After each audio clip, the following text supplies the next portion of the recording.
Jadi memang sudah menjadi prediksi lah, perkiraan itu bahwa tahun ini dana mana itu akan digulirkan kepada masyarakat. Tapi kan kita harus mempelajari dari mana ini caranya, sistemnya bagaimana. Harus dana ini bisa bergulir dan dengan sistem. Dan satu lagi yang belum mereka tahu, penandatanganan ini harus dilaksanakan oleh owner yang selama ini ditunggu. Owner dana mana? Ownernya ini sebenarnya ya memang sudah ada, cuman beliau itu belum mau memunculkan diri. Jadi tinggal kita tunggu. Kita sudah siapkan kantor di Jakarta untuk beliau hadir di setiap beberapa bank asing dan di Bank Indonesia sudah kami siapkan semua. Jadi sewaktu-waktu beliau datang dan tanda tangan, ya sudah, semua akan bisa dilaksanakan. Dan pelaksanaannya itu kita koordinasi, kalau di Indonesia kita koordinasi dengan pihak pemerintah. Tidak bisa di luar pemerintah, karena punya presiden yang menentukan dan lain-lain.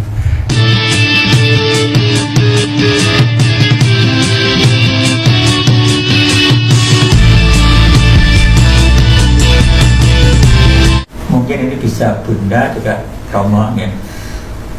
Ada info kolateral di Indonesia di bawah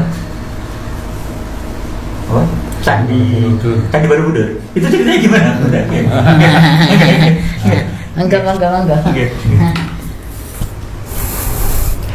Ya gimana dong? Ya memang kalau orang diterangkan secara logika ya susah ya. Tapi memang dari dasar dulu, dari zaman Nabi Sulaiman sudah ada di situ. Jadi memang sudah tertanam. Nabi kenapa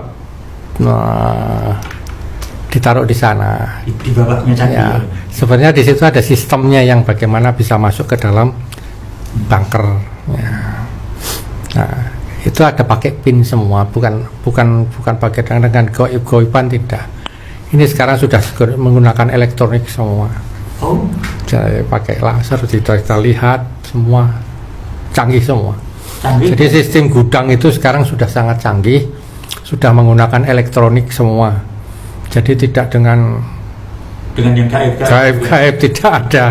Nah, sudah terjaga rapi, sudah tersistem rapi. Di bawah candi. Di bawah itu banyak di titik-titik di mana itu disimpan dan tidak bisa dibobol. Bagaimana? Karena di bawah itu ada sistem untuk membuka. Itu turun ke bawah aja sudah 300 meter dari permukaan tanah.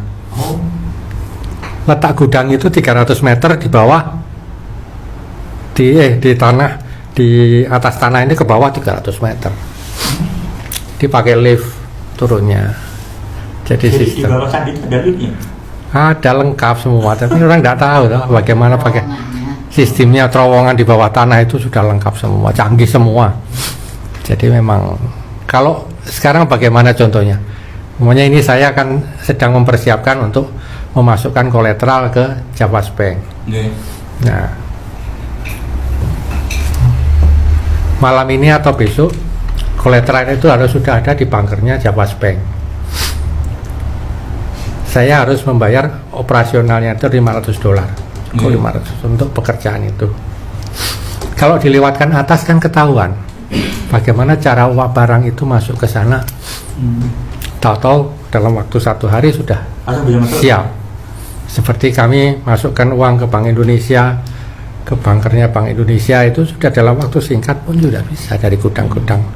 Itu punya sistem tersendiri. Itu prosesnya bukan proses yang biasa. Bukan goib-goiban, tapi itu karena kecepatan kendaraan yang kita buat ini seperti laser, kecepatan melebihi jet, tahu-tahu sudah sampai. punya sistem kendaraan yang sangat cepat sekali. Ada ya. Ada. Dan bukan gue, betul bukan? Nah, makanya sering ada Bukan. kalau Bukan gue. kan goib. Tapi Makanya sering canggih gitu. ya, tapi makanya kan ini nanti selama-lama kan diperbaiki lagi karena di bawah ini sudah cagak-cagak lempengan-lempengan ini sudah lemah. Makanya sering ada gempa, ada apa kalau lagi kerja. Itu seperti itu. Iya. Nggak mungkin gudang itu dibuka di atas, dibawa ke gotong, itu nggak mungkin. Tapi kembali ke tadi kolateral yang di bawahnya ganti itu membackup untuk dana apa? Dana kenabian. Dana kenabian. Oh, dana kenabian. Berarti belum terpakai ya? Belum. Belum Itu belum, nanti belakangan itu. Kalau sudah manusia sudah paham tentang akhir zaman, Iya. tentang bagaimana manusia untuk bisa sedekahnya itu sudah benar-benar terpikir kalau sedekah itu adalah salah satu kunci bagaimana ibadah kita diterima oleh Tuhan. Iya. Nah, kalau sudah paham semua seperti itu, maka ini akan diangkat. Karena di dalam itu banyak sistem-sistem, bukan hanya harta, tapi sistem-sistem bagaimana kita menjadi sistem rolling program. Manusianya itu bisa di rolling program.